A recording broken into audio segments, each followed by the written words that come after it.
Viņš izvēlējās citu, nevis mani. Ļoti daudzām sievietēm ir pazīstama šī sajūta, šīs sāpes. Ļoti daudzas tam ir gājušas cauri, un vēl ļoti daudzas tā arī netiek tam pāri.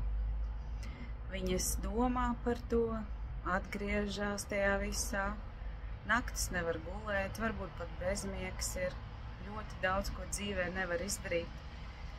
Netiek uz priekšu, vienkārši tu jūties kā iestrēgusi, un tu visu laiku atgriezies.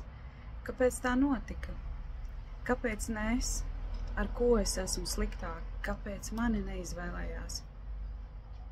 Nu redzi, tad, kad dzīvē tu neizvēlies sevi pati, ļoti bieži tevi neizvēlēsies arī tev apkārtējie cilvēki. Un, protams, tas skar arī romantiskās attiecības. Tas viss tev rāda un māca, kā tev ar sevi ir jābūt, kas tev ar sevi ir jādara. Un vienmēr, vai tās ir krāpšanas attiecībās, vai tā ir, nezinu, tur pilnīga mazvērtība, neusticība, agresija, vardarbība, sauc visu pēc kārtas. Tas viss tev kaut ko rāda un māca, un lai to uzzinātu, ir jāsāk strādāt ar sevi.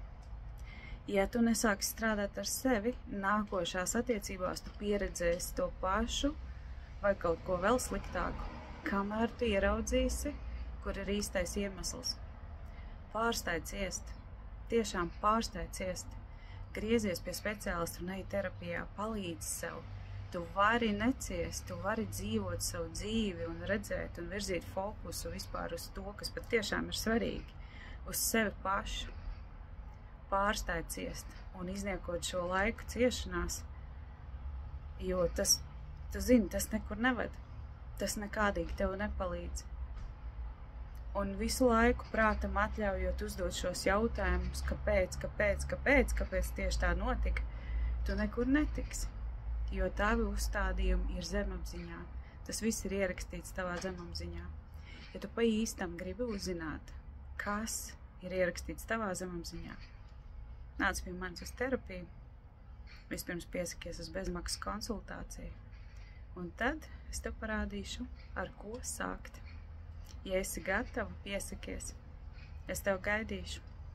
Lai tev forša diena.